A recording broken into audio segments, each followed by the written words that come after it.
Greetings and salutations, mortals. It is I, Carmine Phlegathon, he who was cursed under the red moon of fate, he who wields a demon within his right arm, he who is about to play some Zelda. Hi. Welcome, Edinburgh83, welcome. So yeah, we're gonna play more Majora's Mask today. We're gonna actually tackle and finish the 4th dungeon. We're gonna nail it in one. It will be the apex of my gamer power. Although, even though after we do that dungeon, we're still not gonna be able to beat the game because I gotta do a whole bunch of Mask stuff. But I actually don't know what the end game of Majora's Mask looks like at all. So, like, I've never even heard anything about it. Even like, you know, you hear things, you pick things up here and there. living on the internet in the modern age. But like what even happens? I'm looking forward to finding out. But yeah, I hope everyone's having a good day. I hope everyone. I mean, for some reason, I feel like I should do some like pump up, like work the crowds, be like, "Are you ready to party tonight? Scream if you want to see somebody play Zelda." You know, like weird energy, weird vibes today. Let's go. Let's go. No, don't actually scream. Don't actually scream. You'll freak your neighbors out or whatever. I mean, scream if you want. You know what? I don't care. People should be allowed to scream. It should be a civic right or whatever. I don't know how you categorize these things. But okay, let's get down to it, shall we? Shall we? Oh, welcome, Russian bro. Welcome. Shrink mine. Ba ba ba ba ba ba da ba da ba da ba da ba ba ba ba ba ba da ba ba da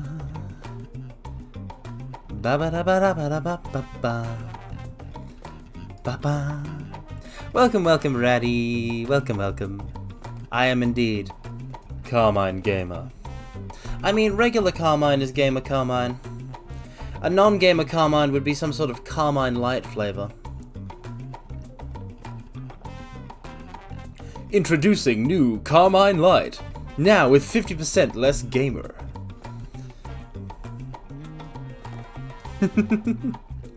Okay, let's get going.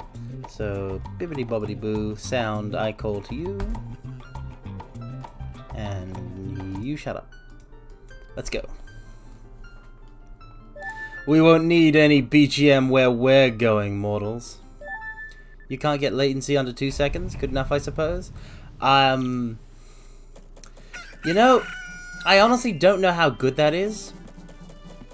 For like, I've never actually counted Twitch latency past being like nigh instant, but I will say that I started out streaming on YouTube, and the latency there was, I mean, I never watched my own streams, but ooh, it seemed real rough. Very rough. Super rough. Welcome, Magicraft. Welcome. Yeah, it made my first set of streams really interesting, because every time I would respond to something that chat said, like there was just this big disconnect. I'm glad I moved just for that alone.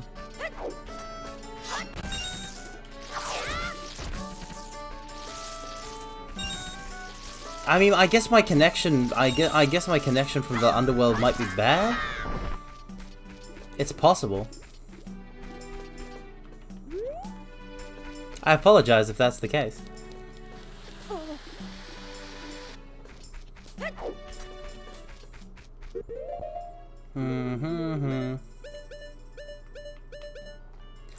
I honestly didn't know that was a Twitch stat. I didn't know that you could see that. Oh, right.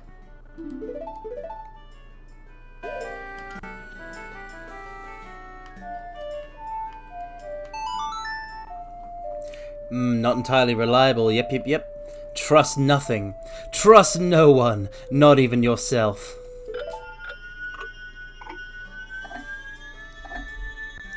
You awake.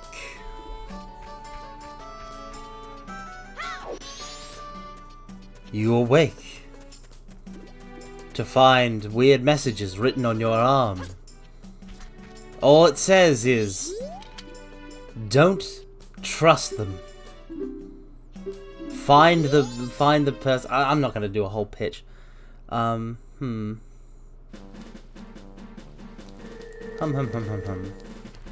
You get 0.50 sometimes, which implies I'm seeing almost a second in the future. Doesn't that just mean you're half a sec? Oh wait, no, it's negative. So yeah, I see. I missed the dash there. Oh boy, Carmine is doing the mystery stream. Wouldn't that be a cool way to kick it off? You wake up in your pajamas in a hotel room. You are absolutely just covered in magic marker scrawlings. You have no memory. What do you do? Actually, you know what that reminds me of? That reminds me of the Detective Okitagami Kyoko. I think it's more popular as like a live-action thing, but I remember reading the manga. And basically, it's a Japanese media franchise. I think that the original is like a series of novels. And it's about this cool detective chick who has this kind of condition where her memories reset every day. And she like leaves notes to herself. So she hasn't like had a new memory, like she can't maintain new memories past like a certain point for like years and years and years. And like her Watson kind of character is someone who met her after that, so he has to introduce himself to her every day, and they solve cool cases together. It's awesome. I really enjoyed reading that. I love detective fiction. You're at a furry convention again, jump out the window. The Homestuck cosplay. What terrifying events are in your pasts, mortals? What god-awful creations have you wrought?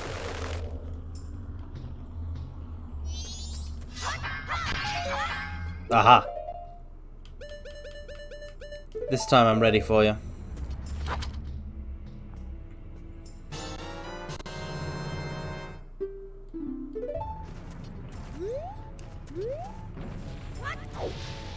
Ah no, that was just the scrapped corpse lore? What do you mean that was the scrapped corpse lore? What are you implying, Attenborough?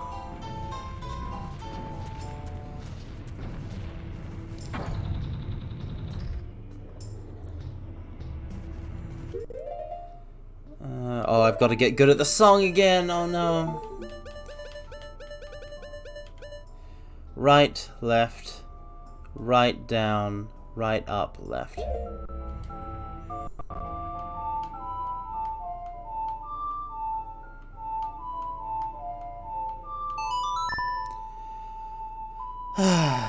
Back on the old grind. Seriously, what scrapped corpse lore is this? What?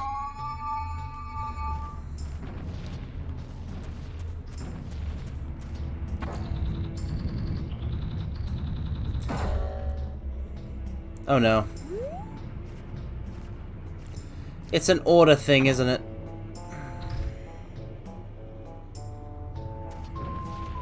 Sometime before the Space Jam side tube, you're pretty sure Corpse flashed "I died in a furry convention" in her text box as a joke. Wait, no, that's what I gotta do. I know what I gotta do.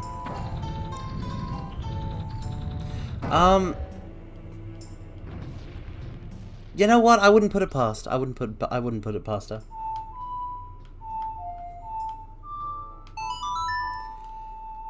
But yeah, VTuber lore is kind of wild when you think about it. Even the simplest, most unassuming VTubers may be concealing powerful, powerful abilities.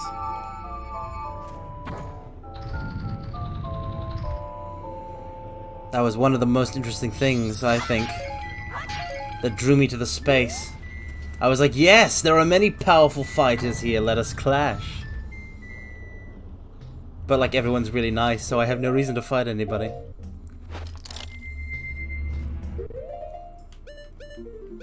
Everyone just wants to chill and play games, and I'm here for that.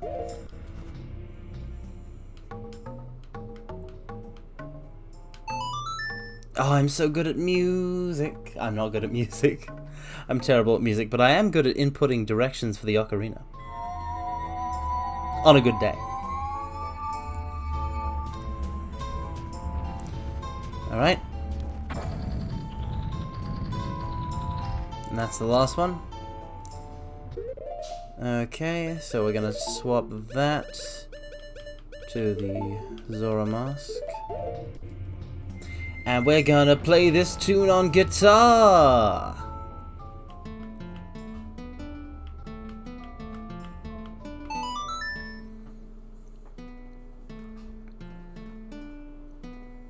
It's a rockin' beat. If you had to have... Mortals, this is actually a good question. This is actually a good question I've come up with. I'm very proud for coming up with this question.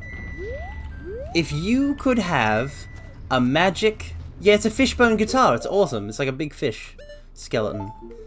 Skeletons are kawaii, aren't they? If you could have a magic Zelda instrument, what instrument would it be? It's not... If you pick Ocarina, it's still not going to be the Ocarina of Time, though. I want... Bunny Mask.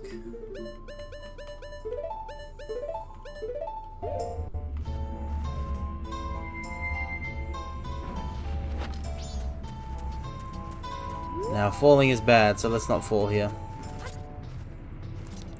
Cello that doubles as a hammer. Attenborough, what are you, a fighting game character? Because that sounds like mad fighting game character core.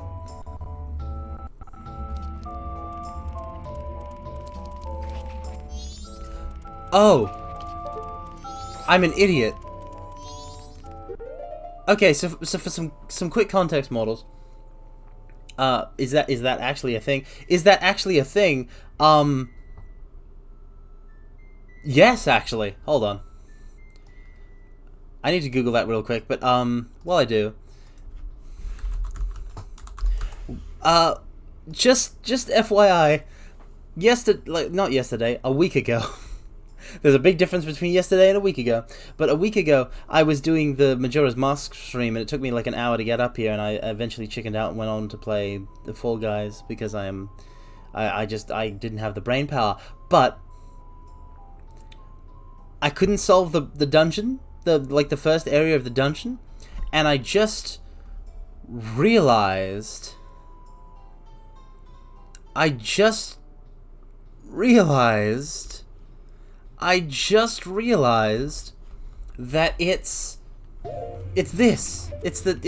the eye. I just had to shoot that with a bow. I am fool. But yeah, no, Attenborough, Google Reese Beef or Reese Bife or what have you from Melty Blood. And she literally uses a cello pile bunker kind of setup. It's like a cello-shaped pile bunker shield combo thing. Open.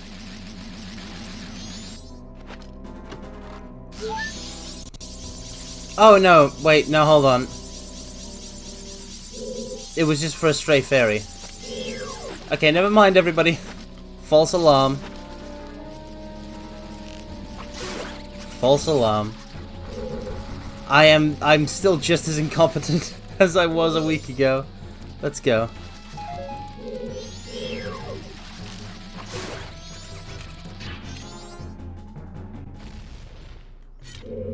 Can things stop trying to blow me up? Yes, thank you. Please, thank you. Please, thank you. Okay. But yeah, fighting game characters usually have that kind of, like if you describe to me a cello that's also like a hammer, then listen, if you have a cello that's also a hammer, there are there's like maybe 3 possibilities. You're some sort of Monster Hunter character, you're a fighting game character, or you're a Ruby character. Those are the 3 possibilities. That's just the way it is.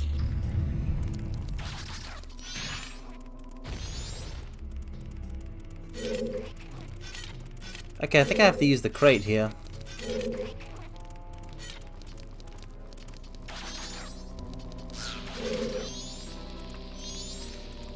Can't you just fend yourself from bullies with it? What, the hammer cello? What bullies are you encountering that you need a hammer to deal with them? Will you blow up already? Yeesh. Thank you.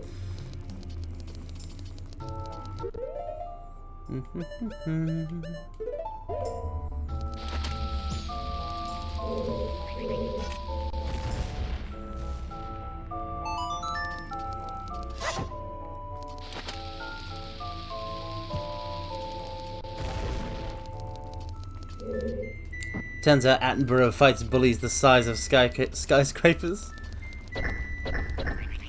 Yeah, he was secretly a Fooly Cooly protagonist this whole time. Okay, awesome. It's working, it's working. Hop, hop, hop, hop, hop, hop.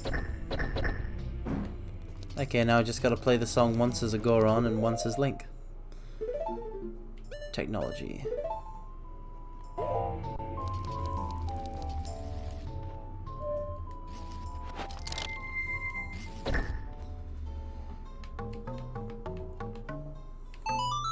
Oh, yep, I'm in the zone. I'm just as dumb, I'm just as brain drained, but I'm in the zone this time. By which I mean I've done this before. But I've got a good feeling about this stream, mortals. This is the one where I don't suck. Okay.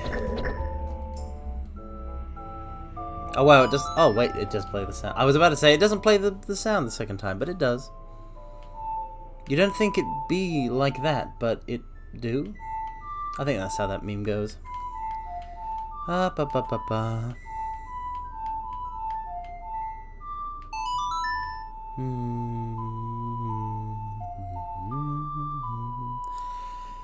Nice.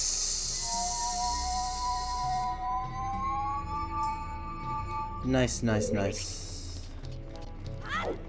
Let's go.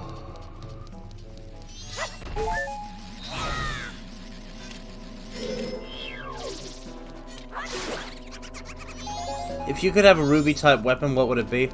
I've made so many ruby OCs. Where to even begin? I don't think I can even... like... Because they were for a thing, so I'm not, what do you mean, can you see them?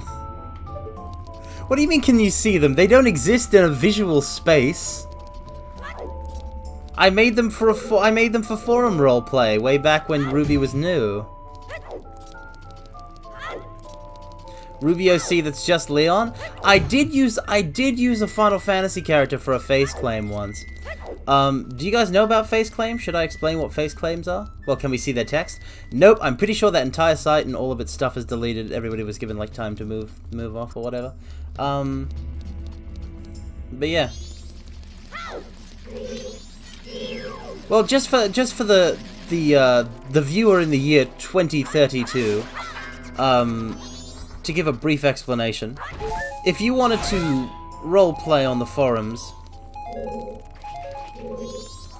you, like, for many such forums, you basically needed to find, like, a pre-existing character.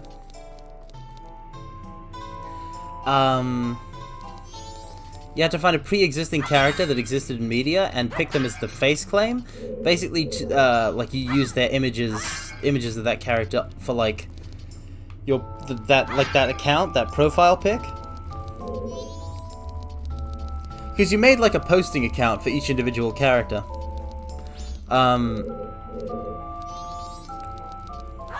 And yeah, basically, you would set that up, and like whenever you posted, it would be there. It would be some character from a thing, but everybody had to have them. It's the rules. At least it was for that place. But yeah. I never used Squall for one though. Oh, this is a pickle. What's the thing here? What's the gimmick? Aha! Looking up! It worked! What do you mean I still haven't figured it out? What do you mean, Tattle? How dare you sass me, Tattle? How dare you? I bet you haven't figured it out either. You're just trying to brag. Don't you also, chat, don't you take the fairy side in this. Don't you do it. Oh, what the... Wait, so that's not it, then where's the... That reminds me, I should actually wear the fairy's mask everywhere that I go.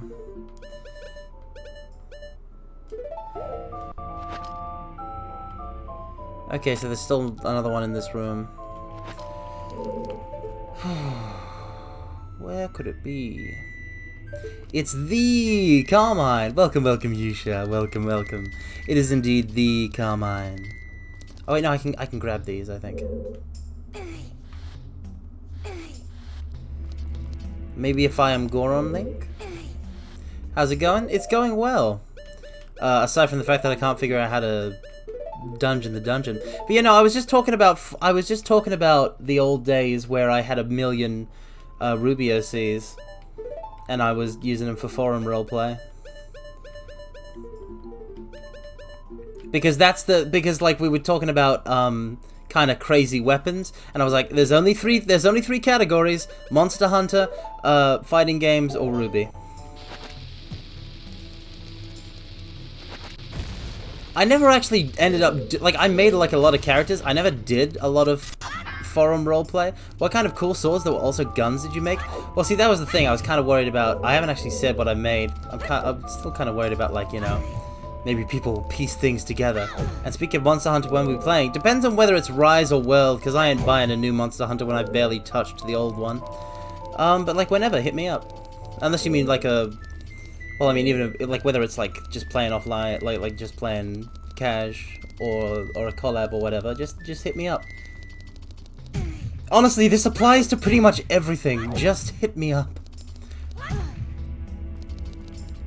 I promise that I don't like bite. This is just like a general statement about everything.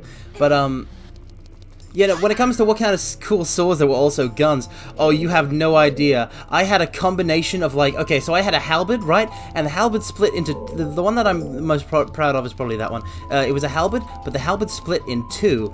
So you could dual wield what was basically an S-stock and like an axe, a short axe. But you could also connect them together. But the S-stock was also a gun. It was also a repeating, it was also like a repeating rifle.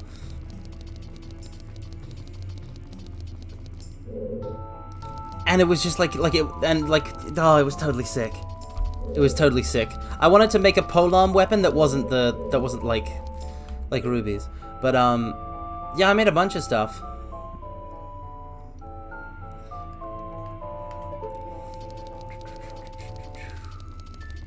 Some less cool than others. How? Yeah, I know I'm cool. I know I'm cool. I'm crazy. Okay, Tattle, seriously, what are we seeing here?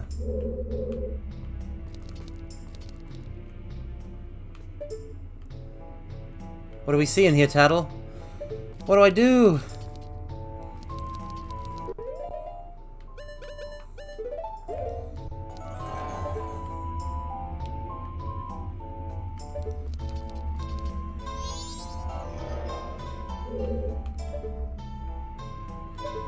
Tattle.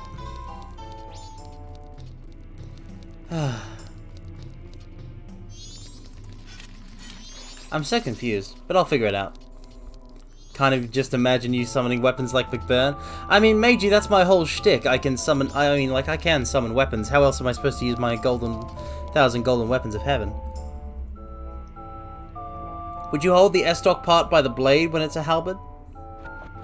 It was basically used only for, thrusting. So it wasn't so sharp that, like, you couldn't wield it, and also the user wore gloves. So yes, essentially you did hold it by the blade when it's a halberd.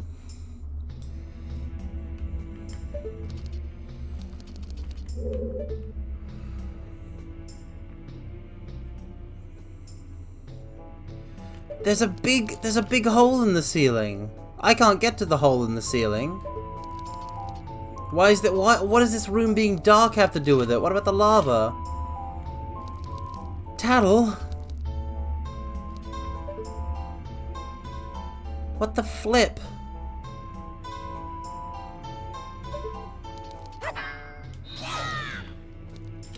What the? No, okay, so what? There's horns on the other side of this.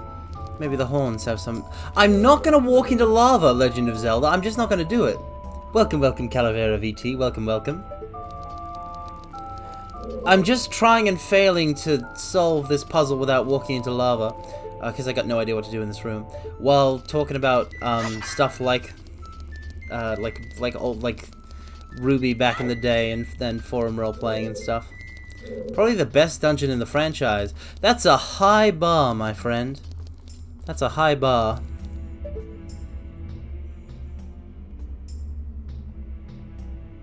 Then again, I think that like the things that like have captivated me about Zelda have not necessarily been the dungeons per se.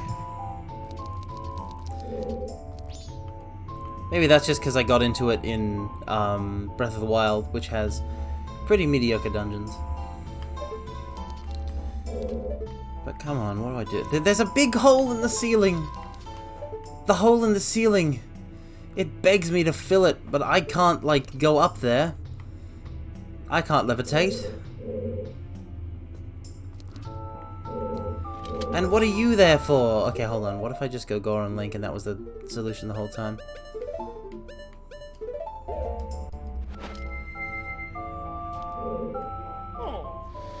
Not even he can budge them.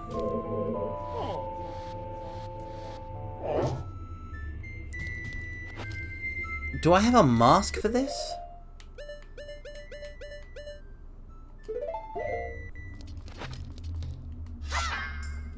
I'm so confused.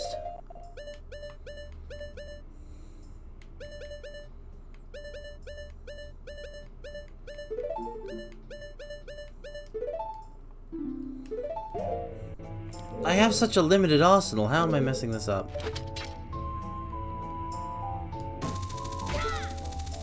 They do look like they all... Attenborough, they don't just look like them. They're pretty much the exact same statues. There's no way they're not. Look at these guys. They're the ones that were so annoying in Wind Waker that you gotta come to life and, like, fight. And weren't they in Ocarina of Time, too? You had to, like, throw a bomb... Like, I think you had to throw a bomb into them? Ah...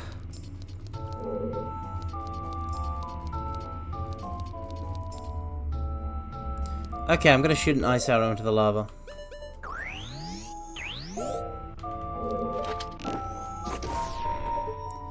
Nope. No dice.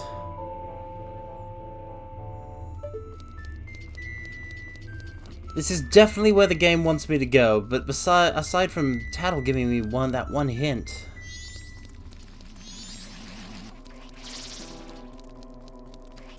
I don't know what to do in there. Why is there upside down stuff?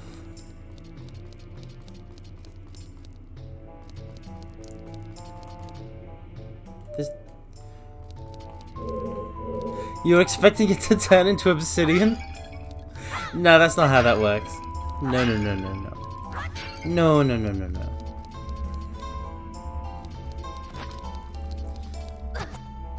Oh wait, so you can just walk in the lava. Okay, but that's not it.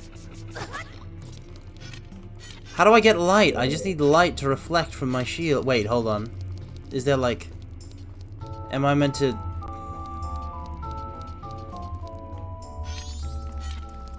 Well, there's nothing... There's only light up here. Use your hookshot on the thing. Calavera, you think I didn't notice what to do before? I'd use my hookshot on the thing. Gets you a fairy. Gets you a stray fairy. Puts you up over here, and nothing else. See? There was a stray fairy in this chest.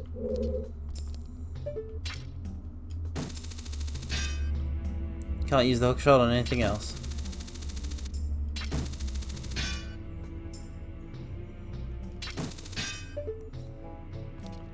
Mm-hmm. It is not that simple.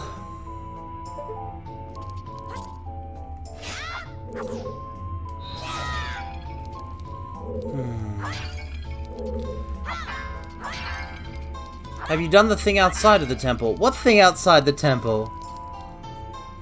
What thing outside the temple? I got to the temple. I did like a million things to get here. You're telling me there's a thing that... You see the upside down doors? Yep, I see them.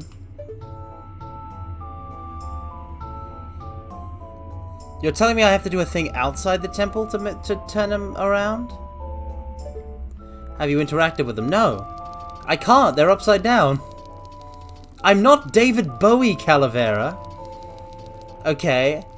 I'm not the Goblin King. At the entrance, what? I don't think I can even get back to the entrance. I'm literally trapped. Let me see your arrows. What? Yeah, no, I'm literally trapped in this area. I just have fire arrows and regular arrows and ice arrows. Welcome, welcome, Bone Miser. Now you're missing the last one. What arrows? Get the last arrow, then do the entrance thing. What entrance thing? What arrow? Hold on, you're telling me I'm not even equipped to do the dungeon?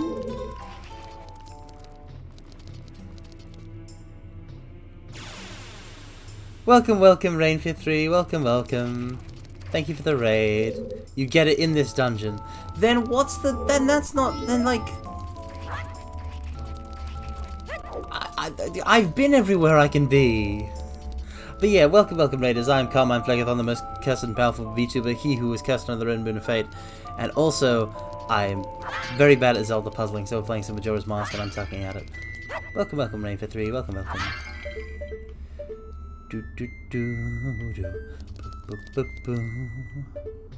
Okay, but seriously, where? Did you know Goron is immune to lava? Goron might be immune to lava, but I mean, what good? What good is it?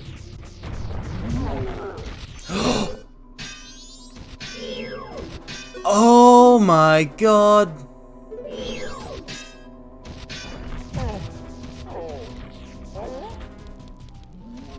Oh my god. Sorry, just wanted to see if you had a cute image for hosts. I mean, I feel like my like Streamlabs like effects like are off and on. I don't even know if the one played for the raid. Like, I've got no clue.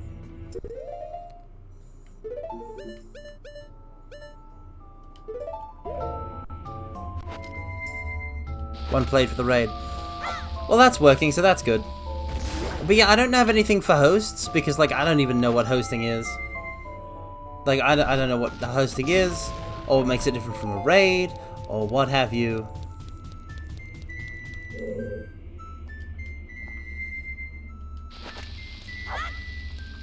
I mean, I barely understood raids when I started... the streaming on the Twitch, and I still barely understand them, so yeah. But yeah, doing my first playthrough on MM. Oh, you're also doing your first Majora's Mask playthrough, Rain53. I'm also doing my first Majora's Mask playthrough. This is the first time I'm playing this. I think I am endgame, though. A host is just a raid with no viewers. Bone Miser, that sounds like a philosophical statement. Like, you know...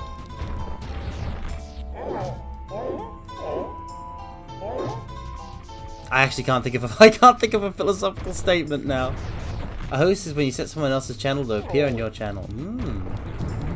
Oh, I think that happens automatically when I raid someone. Because I go back to my channel and I see, oh, you're hosting so and so, and I'm like, I didn't do that.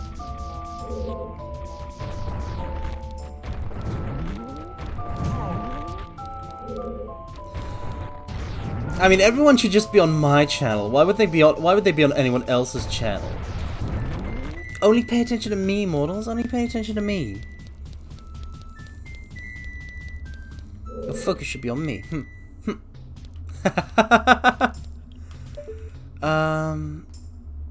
So yeah, that didn't actually solve jack.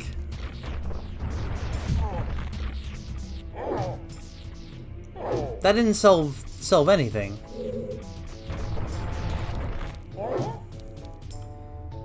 These can't be blown up.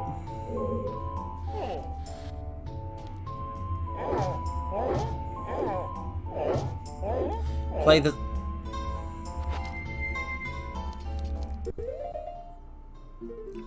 Oh, right.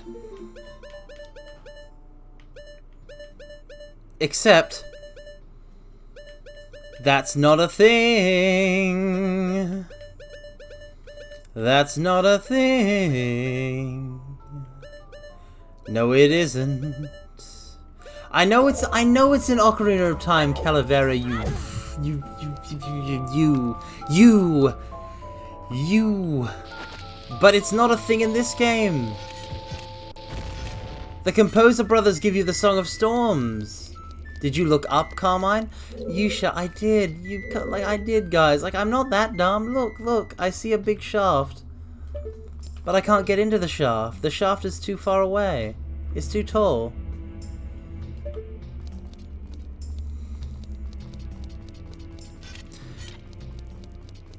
Hook? There's nothing to hook on it. Watch. Watch. Lewd? How is that lewd? Look. Nothing. Nothing doing. I need light.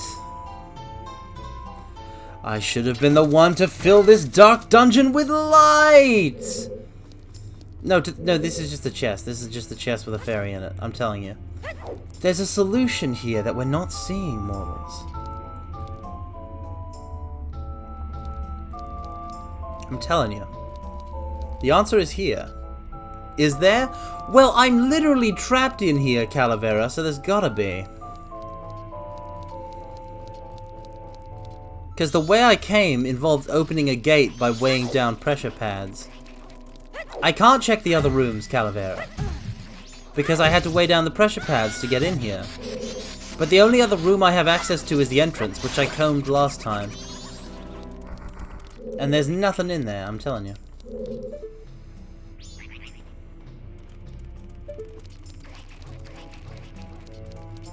Bomb the things? I mean, bomb what things? Oh, the main statues? Nah. The flower's upside down, Russian bro. Can you hookshot the flower thing? Even if I could, it wouldn't work. You still think this game is hot garbage, but you're glad I'm enjoying it? Weird flex, but okay, Bone Miser. I mean, I can make statues, sure. I just, like bomb the damn floor. Oh, there's different colored floor. I don't know. I don't... Oh! Oh! Oh, that's what Tattle saw.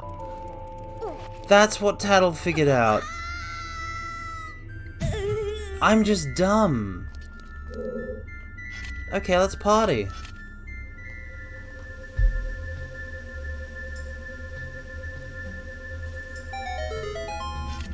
Well, it worked. Your intuition's good. You've got the Zelda instincts.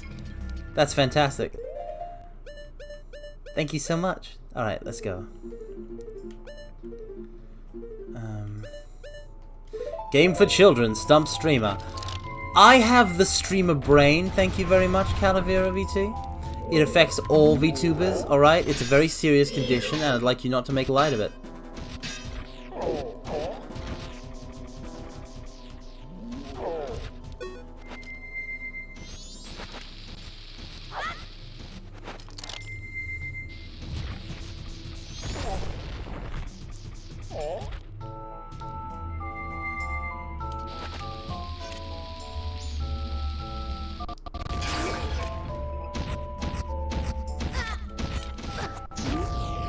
Nice.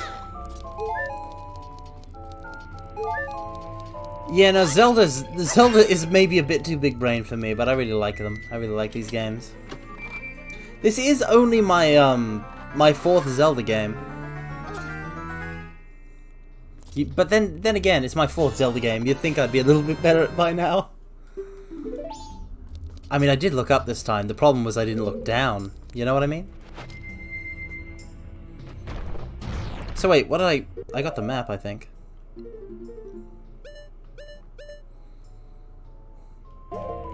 Wait, what did that actually do for me?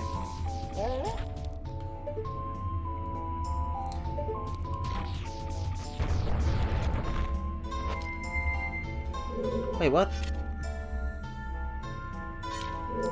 But what about everything else?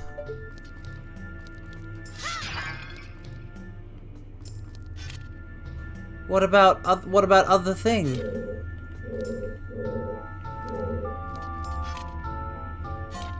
What does this symbol mean? Where do I go now? So many questions, and I don't have all the answers.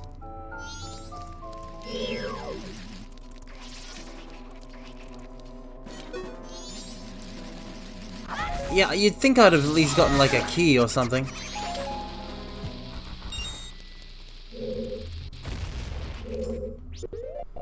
Map shows me that on the basement floor. Okay, so that connects to that, and that's that. And yeah, over here. Basement floor is connected on the left side. I'm confused. Yeah, where were we before?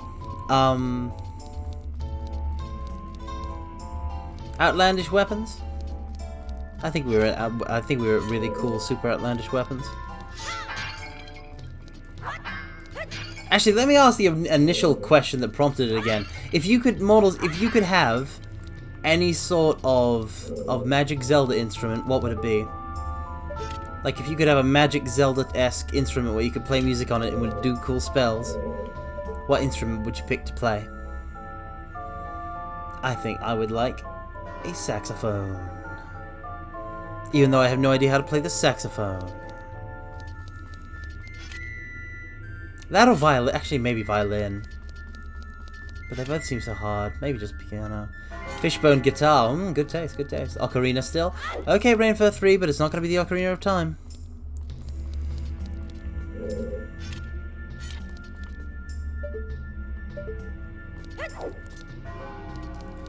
Okay, but what do I... Still has the power of the other songs. No, you don't get to pick what songs are on the instrument. This is just about what kind of instrument you like to play.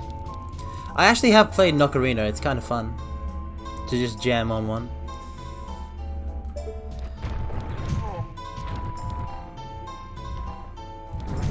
Ow. What songs aren't stored in an instrument? I mean... No, I mean like what kind of spells you can cast with it, you know? Like the Ocarina of Time can't play that one song from the Wind Waker, right?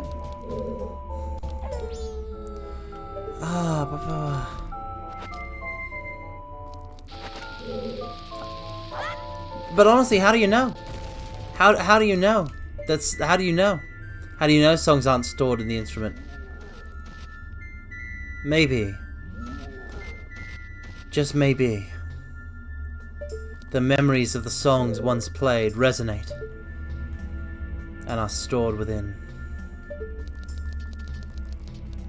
How do you know what isn't stored in the what? Grow up. Where's the... Might want to just go back in time. Why?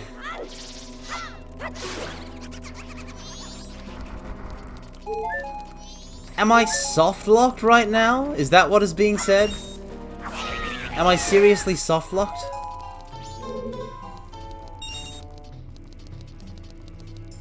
I want to clear this.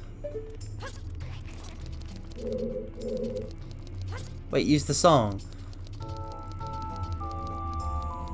That makes the clones. Yeah, but to what end? To what end, though?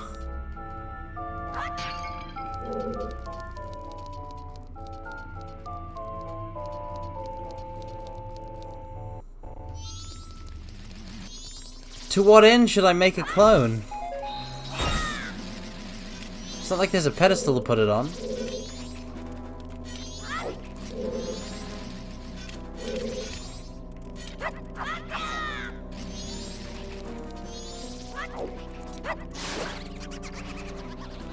I'm confused.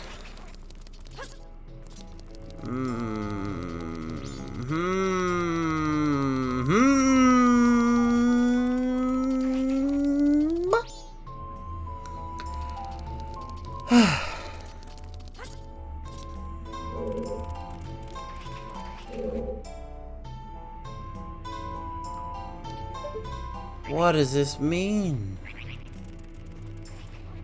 What does anything mean?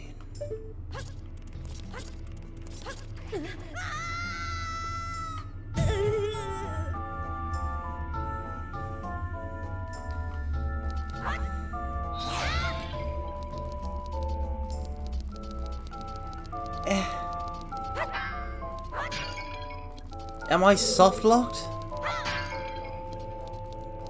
I can't be, right? Like, I don't want to be dumb. This temple song is a hot jam. It kind of grows on you over time. I don't know. I feel like I feel like I just think I'm soft locked. Like it can't be, right? I got in, so I must be able to finish it. That's been the case for all the dungeons so far.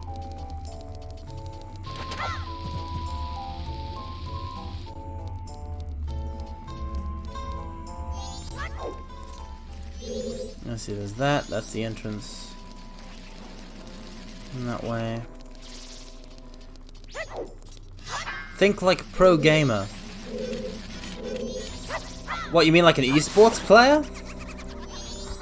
I guess I'll have to start liking a really terrible like MOBA or something then.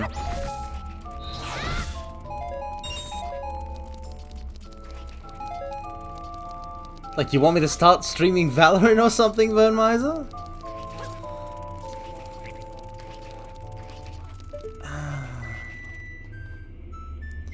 I can figure this out. I know I can.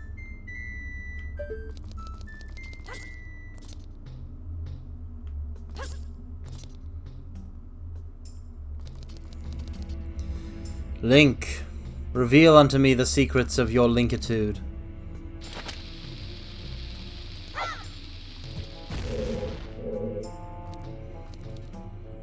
You have 2 rooms, a hookshot, a few masks, a few hooks you can hook on, and that's it. Process of elimination. This sounds like I'm getting an exam. I don't want an exam.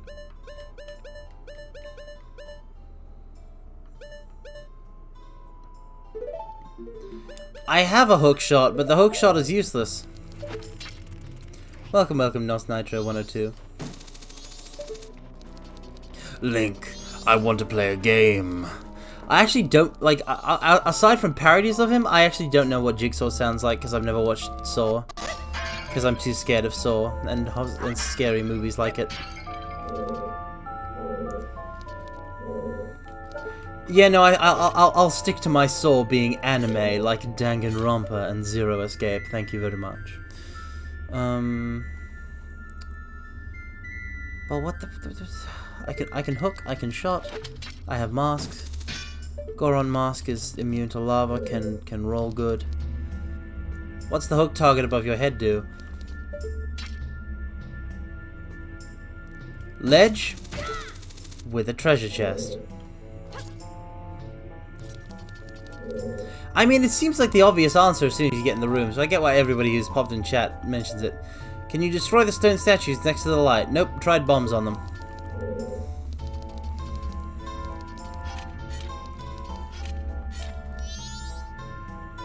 Oh, that face is terrifying. Zora Mask can swim, which isn't very useful here, and also throw boomerangs. Again, not useful.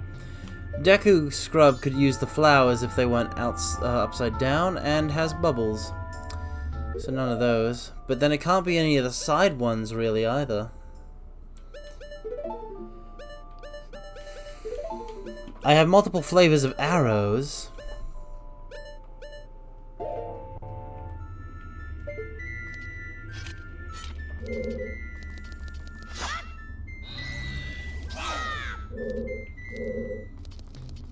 It's just that I don't know. I don't have any idea of where I'm meant to go to progress, because I can't get up there.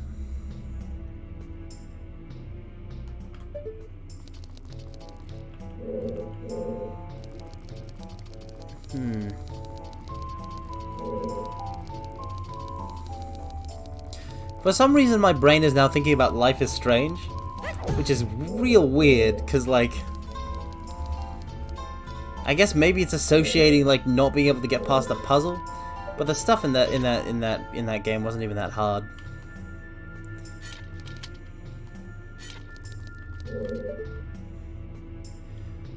I'm definitely supposed to flip this B word, but how? I'm supposed to change the game, but how? And why is there a big scorpion painting? What does it mean?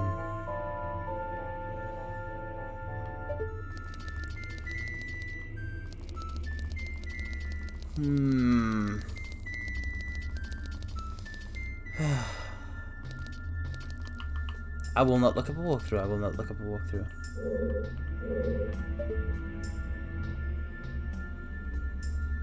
Yeah, brain association's a funny thing. I feel like humans are these swirling bubbles of just old memories swimming below the surface. You never know what's gonna suddenly come up. Maybe a button or thingy in the hallway with the chest of the map. You know what? I should look that area over once over again. I really should.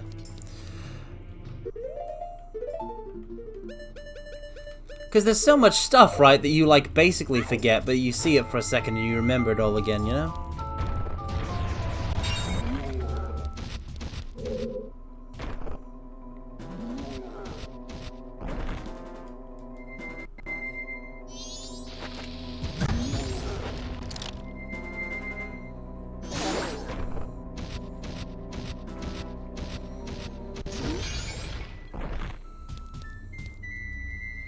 Okay.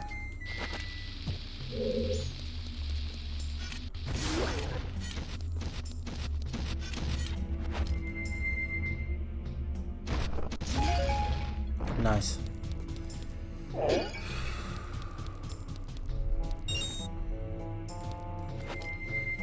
Reveal unto me your secrets, Scorpio.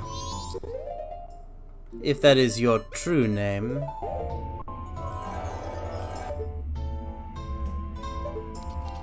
Okay, what gives? Gives, what's it?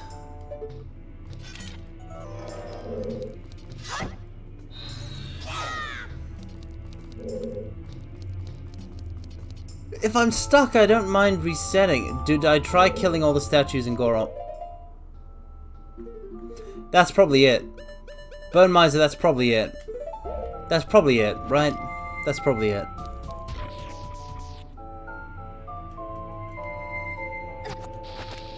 It's probably literally something as simple as kill all the statues that I just never did.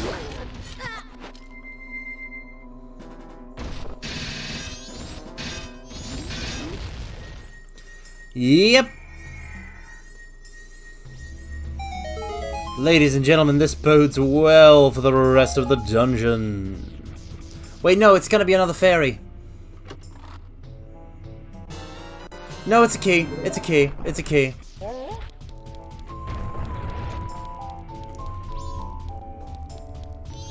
It's actually okay. So I'm just dumb. Nothing new here. We've learned 0 new pieces of information. I feel so embarrassed, but I don't mind because it's in front of you guys. Well, I do mind. I just don't mind so much, you know. Oh, it's nighttime. I don't have any light with which to, you know. Oh, but I could go Zora in there. Let's go Zora.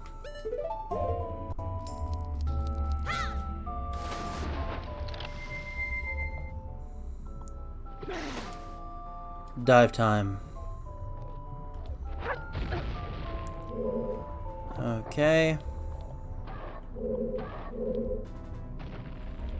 I'm hearing very bad noises.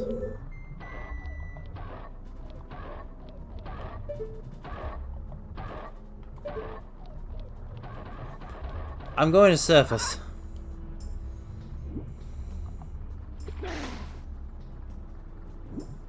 Oh, is it just that thing? Oh wait, I actually can't get back up. Oh no. It must be that thing, whatever that thing is. Okay. I'm sure we'll deal with it when it comes time.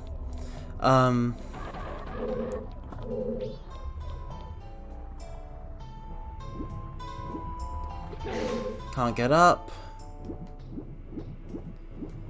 Have to dive. It's a Dexa hand.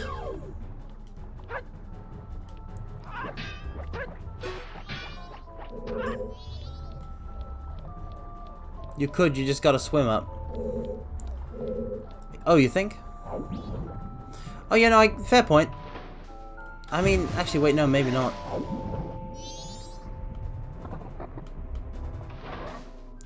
Yeah, I feel like it would have to be, like, really well timed.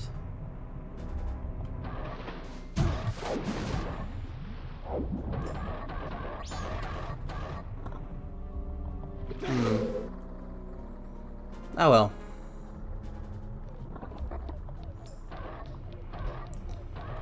Just gotta swim and jump up. No. That guy sounds angry.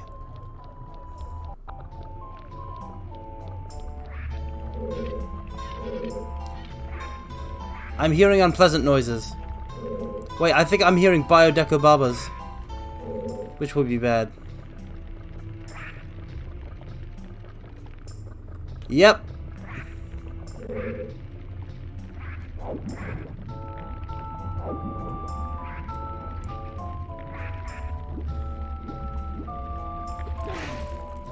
I would very much like to not be part of the water part of this, thank you. They freak me out.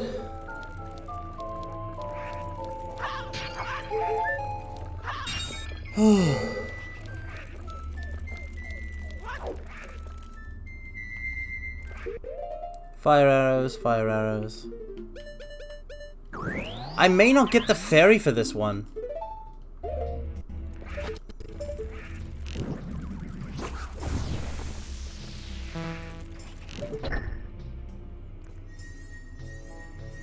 I may not get the fairy for this dungeon. Oh, come on! I can't open this! I can't open this at all.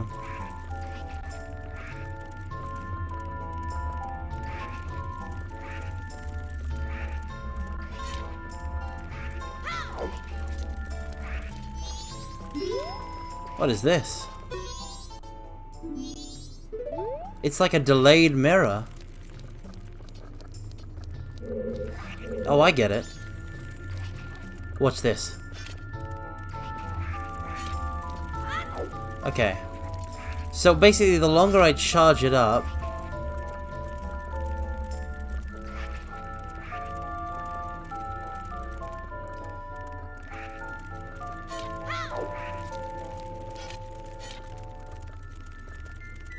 Oh, dang it. The longer I charge up that mirror in the distance...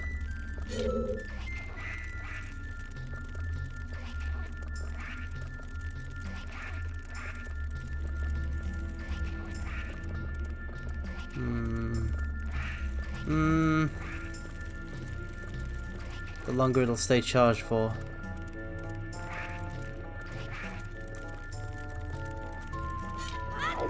I got it, watch this. I am the smart mind, I am the smart. I am the smart mind, the smarty smart, the smart mind. That is me. Blow up, listen, blow yourself up or leave, I don't care which.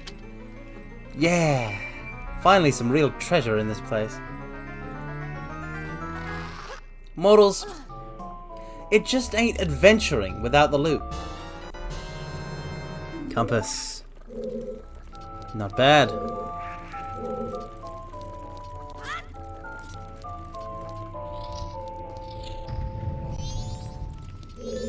Wait, this is just... Isn't this just where we started? It was sealed before though, right?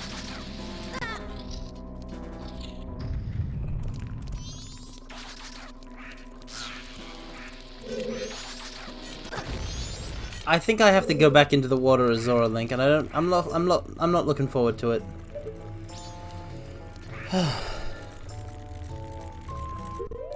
I do have a way back. I have a way back machine. Alright, let's just get this over with.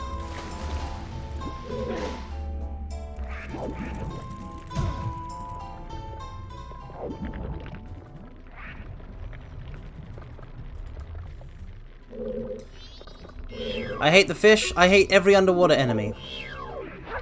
They remind me of the terror of the deep. Let's go. I'm sinking.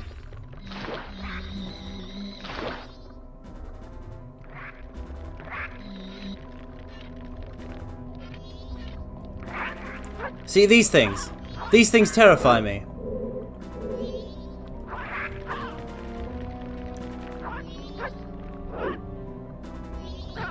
Let me kill it!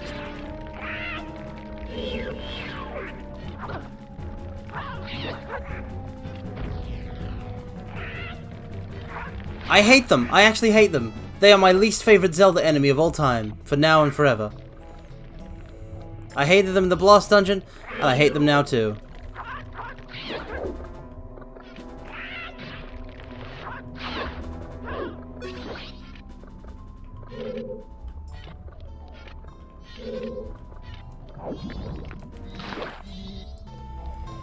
I hate water dungeon enemies.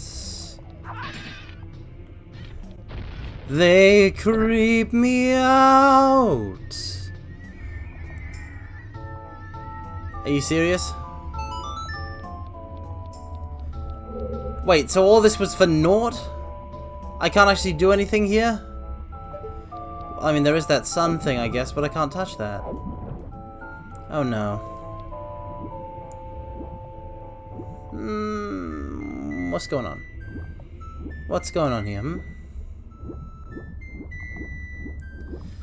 Okay, so I don't flip the script here. But I don't flip it back there?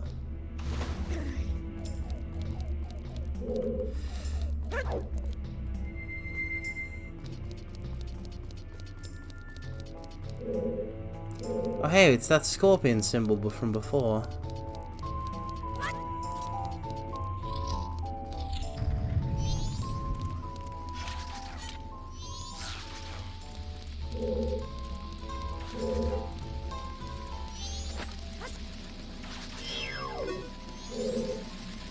That's blocked. That's blocked.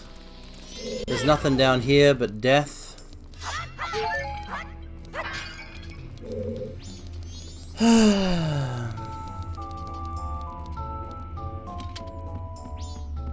The puzzles, they're hard on my brain, but I want to prevail, you know?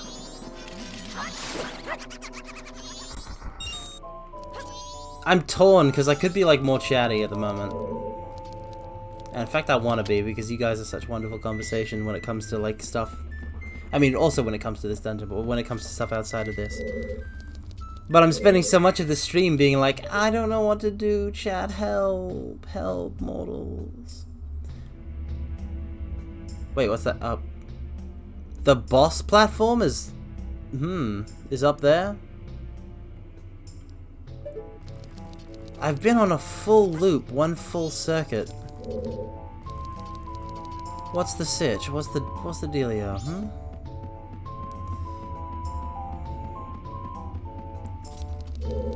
I want to understand you, Stone Temple.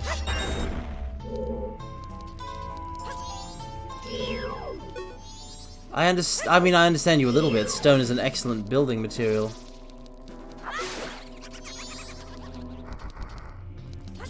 But what's your deal?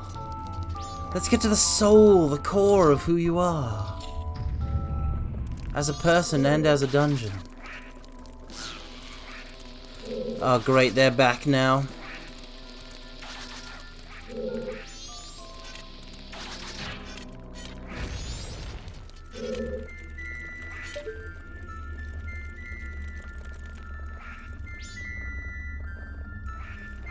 What must I do?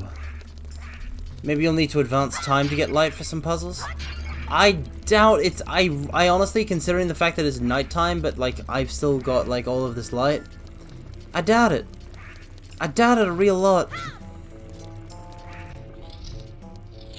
I doubt it a whole bunch.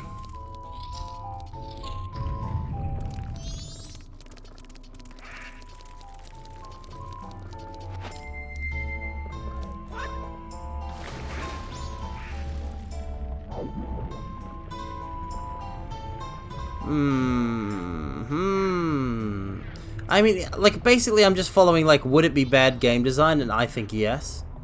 So I think the devs wouldn't do that.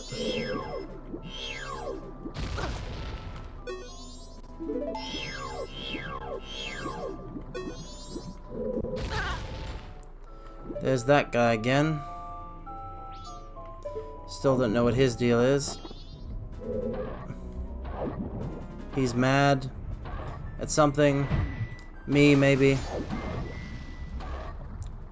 Okay, let's go. Well, can't go this way.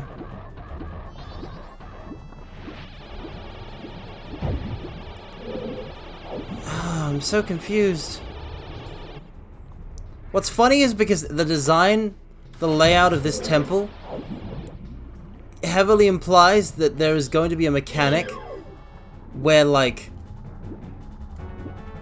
I flip the verticality of the whole dungeon, and I'm not even there yet, and I'm very confused. I've solved one puzzle.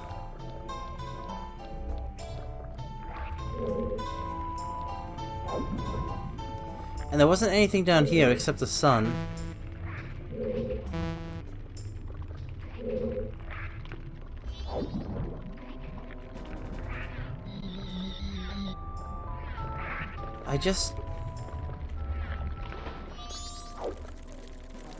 Okay, Zora Link is still the coolest. I mean, the water's definitely, like, this, like, it's gonna be so cool when that happens, right? But, like, it hasn't happened yet. And I need it to happen.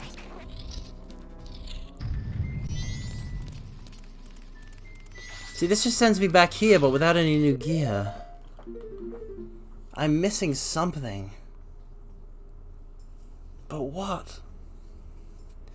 It's as simple as a key.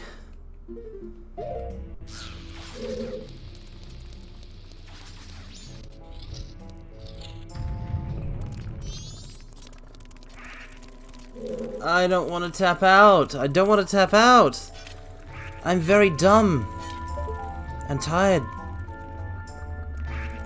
But I don't want to tap out. I want to do this.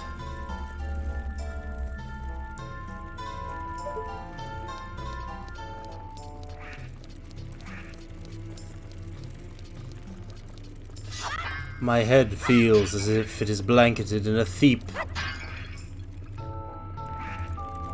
Okay, so I was about to make a whole bit about it being like a thick, deep fog. And I just invented the word theep, and oh my god. No, I already hit that, right? I definitely hit that. That's been hit. Yeah, that's been hit. I'm not that dumb. Carmine's Feep and Seep. What does that even mean?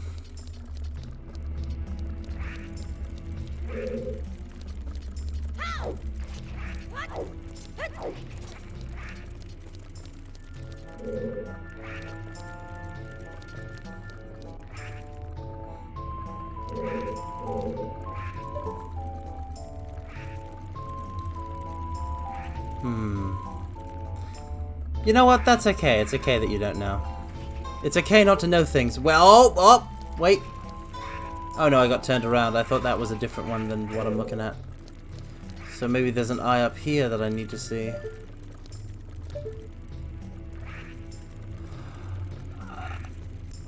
Wait, is that implying that there's...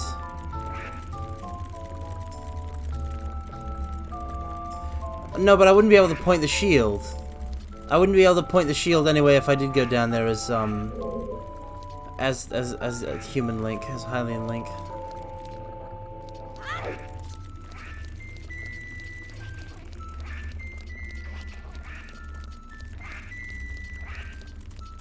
See, what's happened here, mortals, is that I was already too dumb to play Zelda. And now I am tired all the time. And it's increased my dumbness to the... I already killed the stuff down there. It's increased my dumbness to the point where I am actually physically unable to Zelda. Which, I mean, obviously isn't very entertaining for you all. And maybe not much for me. But I'll tell you what it is. It's comedy gold. I think it's extremely funny.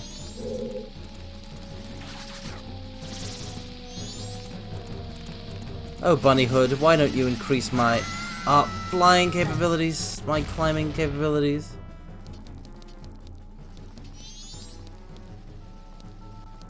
I'm still in a dream, Snake Eater. PC release never ever.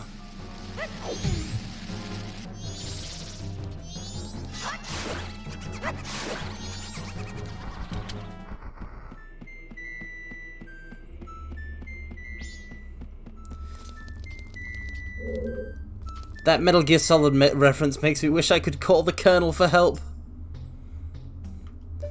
Colonel, I'm trying to infiltrate this Zelda dungeon, but my brain is, well, what was the term again? Dummy thick.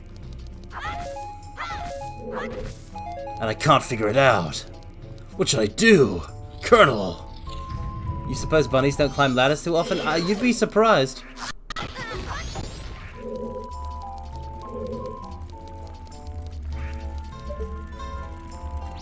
Well, with how tiny they are, they gotta get up vertical places somehow.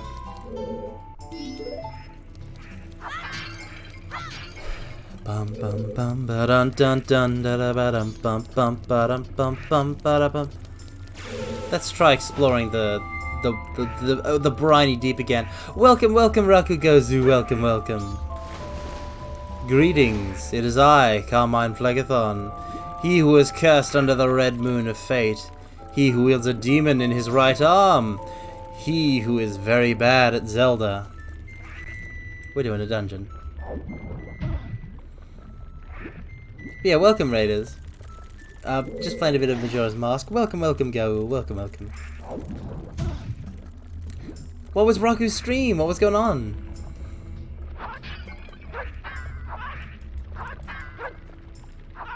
Oh, actually, can I don't think I can do a shout out.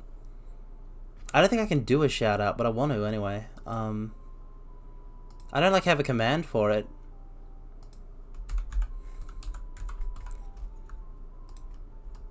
I guess I can just link it in chat. Ba ba ba ba. Welcome, welcome, Rakugozu. Welcome, welcome. There. Everybody, go follow that. Go follow that link that I just gave you. And hopefully I haven't got it wrong. It actually is Rakugozu, and it's not his strange doppelganger from beyond the rift.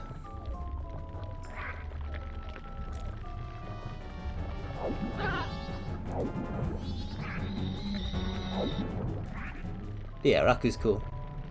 What were you chatting about though, Raku? What were you chatting about?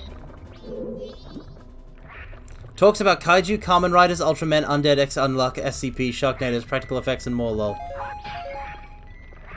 Okay, so you know how I just said, hey, Rakugozu is really cool. I feel like there's not going to be like a more perfect, like resume than that, like right there. Like just maybe kind of just like note that down. Yes, the Mac's cool. I mean, anyone who can talk about that list of things, very rad. Welcome, welcome, Bunza, welcome, welcome. Dojins. Oh, I'm partial to a Dojin myself. Like Fate Stay Night. Or Tsukihime. Are they still Dojin works? Because, like, Type Moon became like a company, but they were originally a Dojin circle. Are they? I don't know how that stuff works. I hate this enemy so much. I feel like I'm less scared of them now than I was in the previous. Maybe my tiredness has made me less sensitive to them. That's great. Mm-hmm. Yep, 2 sea mines. Oh, Fate, Kaiji, and Gundam came up as well. All rad! All also rad! Tiredness is a good defense against fear. Oh, nice. I should look into that whenever maybe I could. Ooh, that's it. If I ever do like a 24-hour stream, what I could do is like I could play spooky games towards the end of it when I'm really tired. But not specifically the ground Gundam. That's a bit of an odd thing to specify.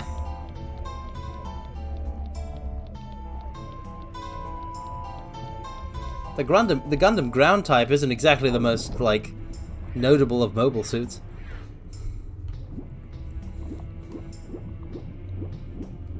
Unless you meant the original RX. I want to open this chest and I can't.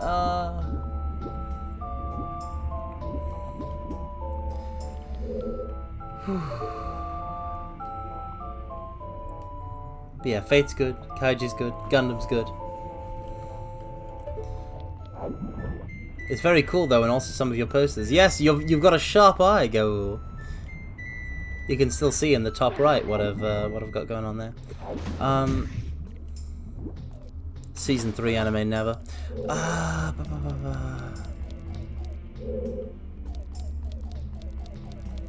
Not all people get less fearful when tired. Oh, Well, it can't hurt to try it and then just abort. Then I also don't have any plans for a 24-hour in the stream in the future. I don't know how some people pull it off. Like even just from a logistical perspective. Where is... I probably belong to that ladder camp then.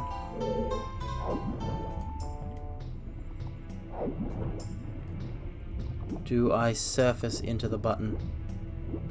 I do not.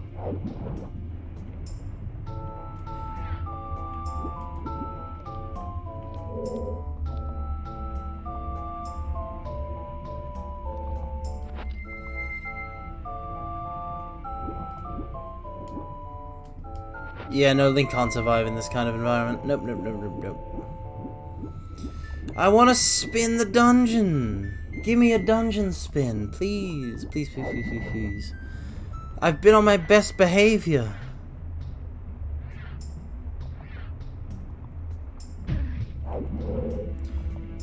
The people would be more like, alright, get it over with. I mean, I guess. It depends on what kind of person, like, people are multifaceted.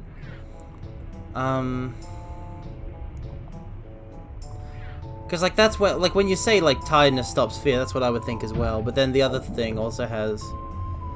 I'm not a brain... Listen, this will come no surprise to you mortals, but I'm not a brain doctor. I don't know anything about how minds work. I'm not a car mind.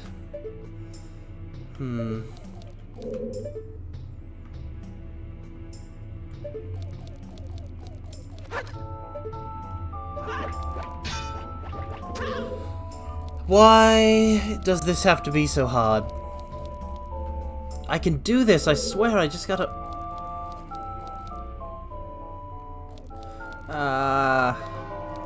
No! No! No, it's already been a day! What's the secret? Am I just gonna not be, like... Maybe I might have just made a mistake with my scheduling. I might have literally just genuinely made a mistake with my scheduling and putting Majora's Master Day. And it should be on the, like, further into the weekend, when I've had more time to sleep.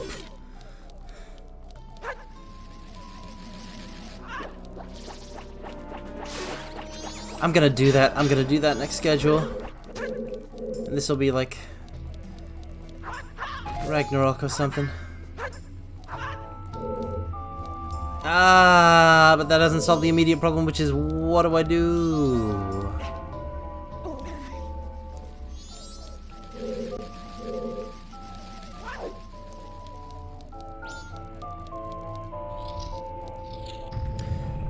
You know, say, how does attack damage work when you have a mask on? I honestly don't know, like, the numbers. I'm not a numbers guy. What's interesting, mortals, is, okay, so, before VTubers? Before I got into VTubers, I was kind of, like, not into the whole streaming thing, like, on balance, because I was like, why would you want to play, video games, like, why would you want to watch somebody play video games instead of just playing the video games? And one thing that I was particularly, like, that got to me about the whole, streaming scene, and even, like, Let's Plays and stuff from, like, before the streaming era, was I was like, oh, look at these fools, like, imagine watching somebody play a game really badly, how can you not see the obvious thing, ha ha ha ha ha ha, said young Carmine, and now the shoe's on the other foot, it's on the other foot, the shoe has swapped the foot, sees, it swapped the footsies, because now I am now the streamer man who is bad at video games, and the irony is rich and also palpable.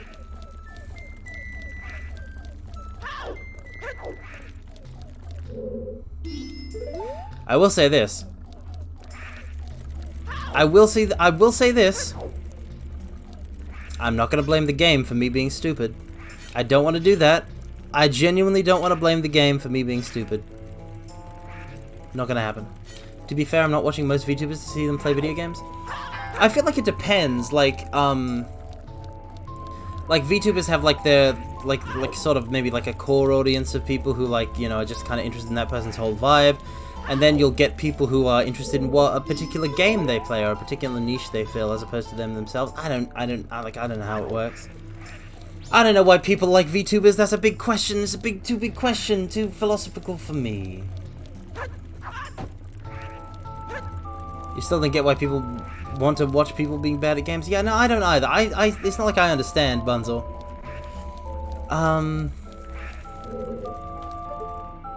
I've just kind of gone on this spiel because I'm just... I don't want to do like a full loop again.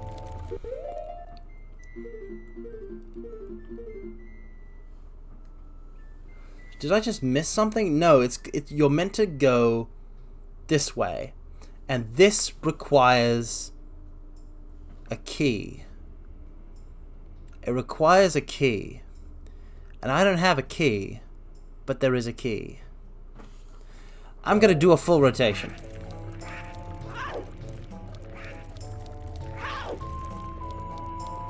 I mean, when it comes to DSP specifically, Rakugozu, I feel like I was like shown that channel once, and I feel like that whole thing is like a whole so bad it's good vibe, like with you know, incredibly B movies.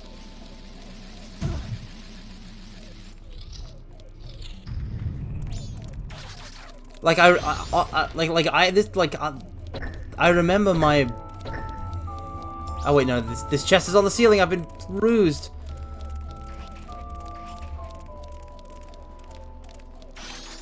I remember my my bro showing me DSP, like playing like a Half-Life mod or whatever. It would have been so many years ago now. So many years, like well over 5. Somewhere between 5 and 10, maybe like 7 years ago. Oh god. I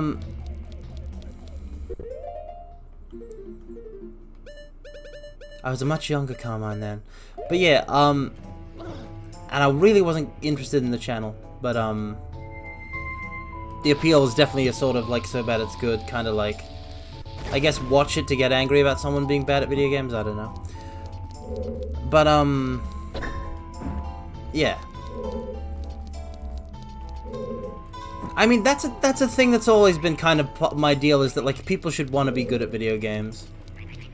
Being good at video games is good to be.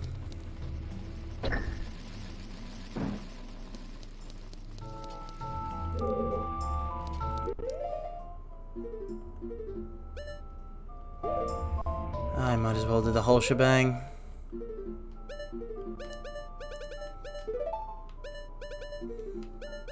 But like, I get that it's like some people will be like, it's just a game. I just want to go home and chill, and not have to worry about difficulty. And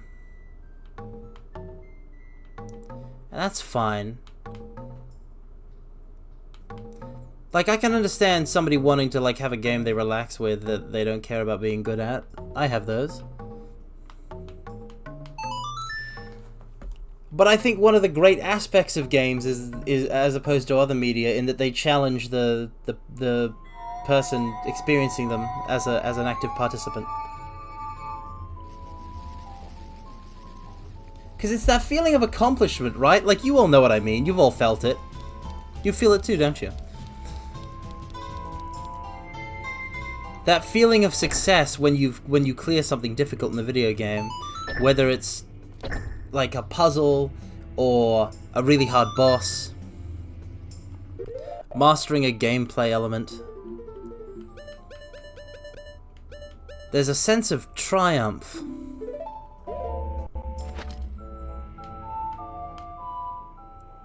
And it's direct and it's there.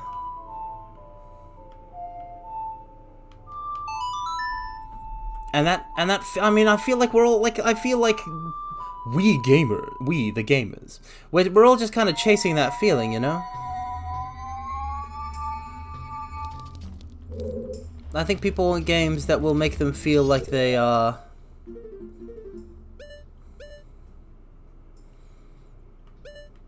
like they're the champs, you know?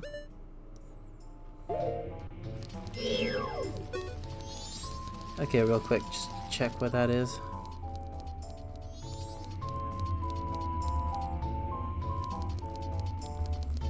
Yeah, see, that one is up there.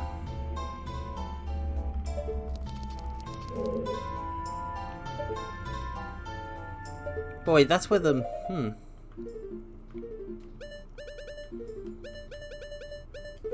That's where the ferry was. Right? No, it's a different chest. I'm just looking around for chests, right? Because chests contain keys. I have the compass, and that lets me find chests. So here, right? That's a thing. But I can't, you know, hit that sun thing with sun. So I must dive in. And there's the guy.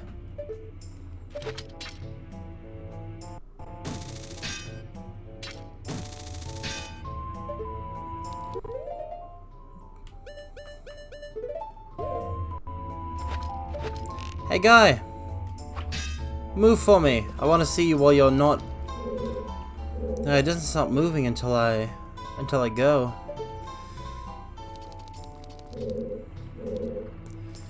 Okay, so we can do a full rotation. And I still have access to 0 chests. I'm so confused.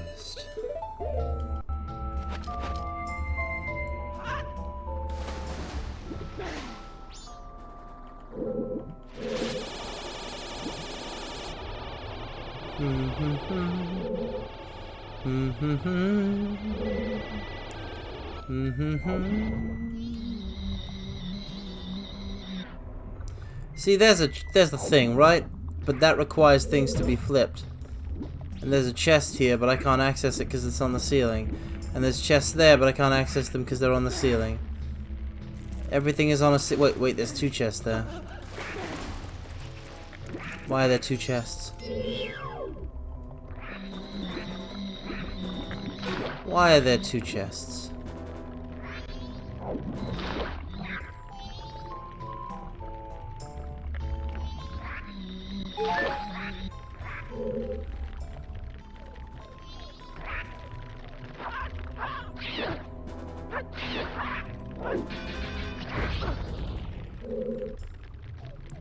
Get bombed!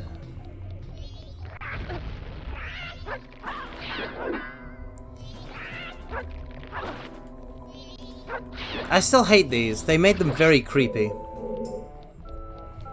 And I hate how they dissolve in liquid. Wait, now it only sounds, it seems like there's one. There's only one chest. The map showed two though, right? Oh, it's because it's in the same place on the first floor and the basement floor. That's not very... So wait, so there's a chest there. Is there also a chest here that I'm just not seeing? Or is this chest in two places at one time?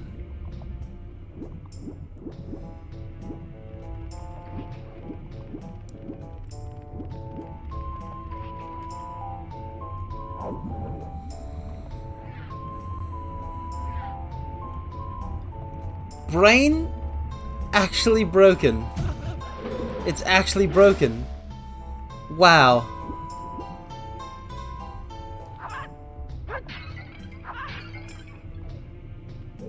I didn't realize how much effort it actually took my mind to Zelda until last week's stream and this week's stream. And it turns out, yes, it was taking all of my mental stamina. Oh. This is the most ashamed I have ever felt of anything.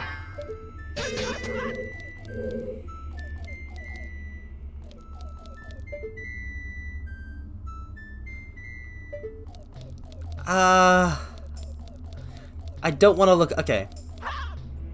I am stuck, though. But I also don't want to look up a guide, but I am also stuck.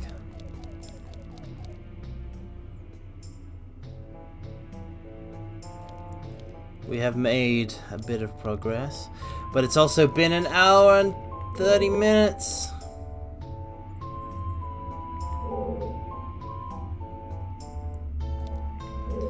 I can't keep streaming Zelda at this pace, it'll take 1,000,000 years.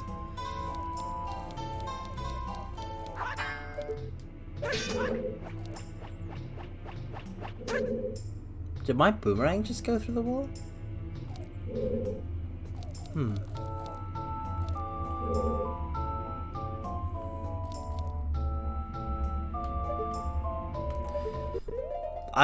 Just for the record, I did just double check all areas for chests, except, well, hold on, maybe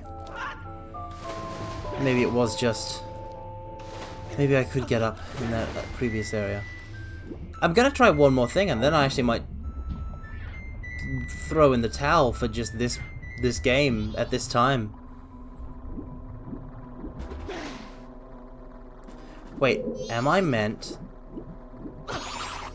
to get caught by this hand?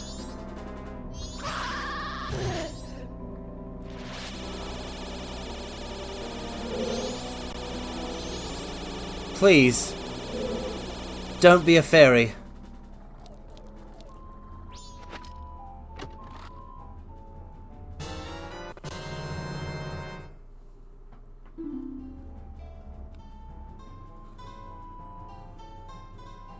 Mortals, I have the biggest brain.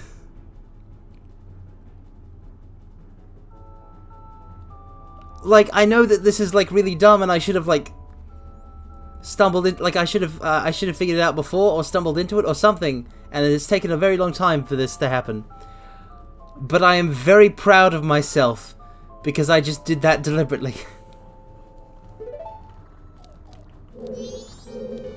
I am proud, mine.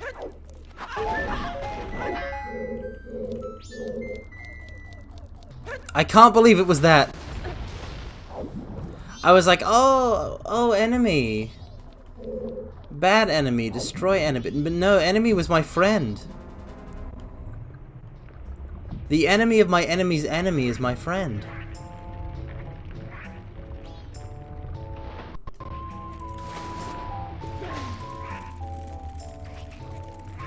Welcome, welcome, Kuro is not salty. We're playing Majora's Mask, and I'm very dumb, but I am making progress.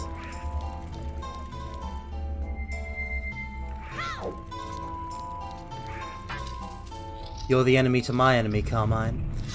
Well, now hold on here. I never promised I would take care of your enemies for you. I've never met your enemies. Maybe they're perfectly nice people. Are these all piled up on top of each other? Oh, isn't this the Goron mechanic? Are we just introducing all previous mechanics? Because I can get down with that.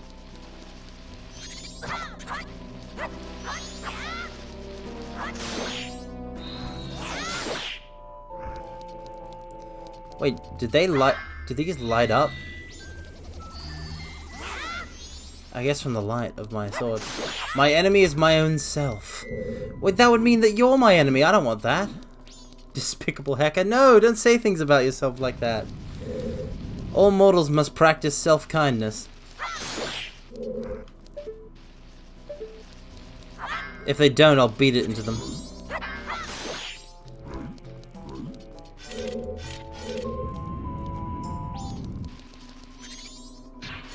What was that?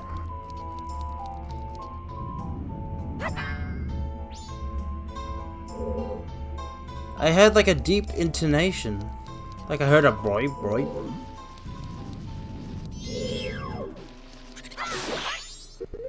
Okay. Let's go.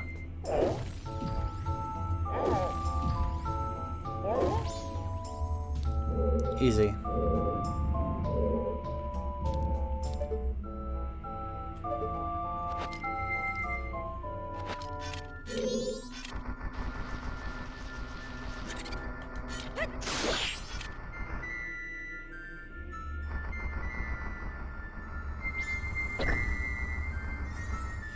Why were there fake suns? And why are all the suns so creepy?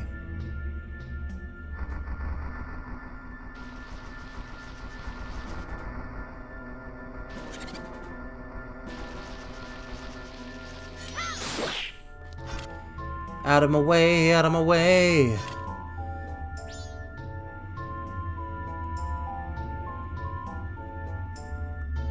So finicky. Oh, and that one just burnt too. Okay. What's in the chest, though? Stray fairy. Not gonna find them all, but that's okay.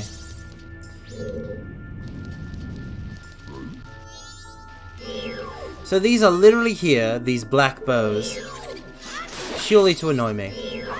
Because they keep respawning.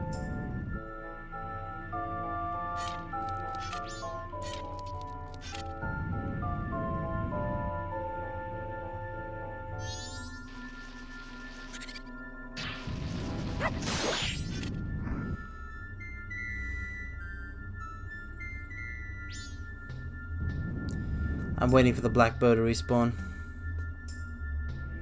No, I should be able to do it now. Oh. Got it. Onward!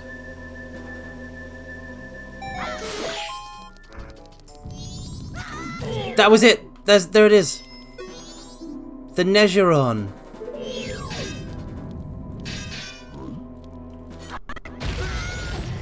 What is their deal? It's unreal. Oh, so there's one behind that one as well, okay. I can get that one too, right?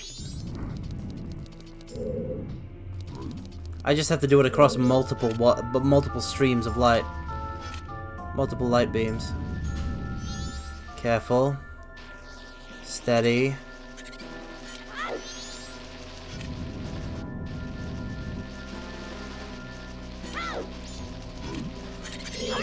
You're ruining my focus!